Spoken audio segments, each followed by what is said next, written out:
হ্যাঁ শাকিল, শেষ পর্যন্ত শিক্ষার্থীদের বিক্ষোভ এবং দাবির প্রেক্ষিতে বরিশাল বিশ্ববিদ্যালয়ের উপাচার্য পদত্যাগ করেছেন প্রফেসর ডক্টর মোহাম্মদ বদরুজ্জোজা।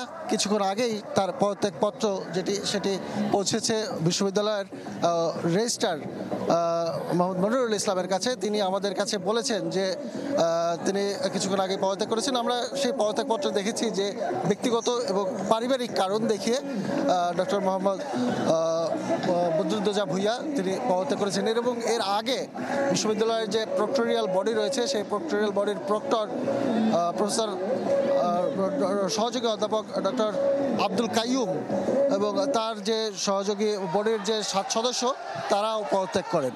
অর্থাৎ এই প্রক্টর বডি এবং উপাচার্য তাদের পদত্যাগের দাবিতে তারা গতকাল বিক্ষোভ করে আলটিমেটাম দিয়েছিল আজ দুপুর 12টা পর্যন্ত, এবং আজ দুপুর 12টার মধ্যে যদি পদত্যাগ না করে তাহলে তারা উপাচার্যের বাসভবন ঘেরাও করবে। উপাচার্যের বাসভবন বিশ্ববিদ্যালয়ের পাশেই, এবং তারপরে তারা উপাচার্যের যে কার্যালয় সেই কার্যালয় ঘেরাও করতে আসে।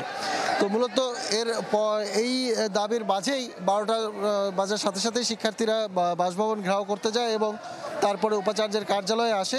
কিন্তু তার আগেই যে রেজিস্ট্রার তিনি কিন্তু বলেন যে তিনি পদত্যাগ করেছেন, বিষয়টি তাদের জানায়।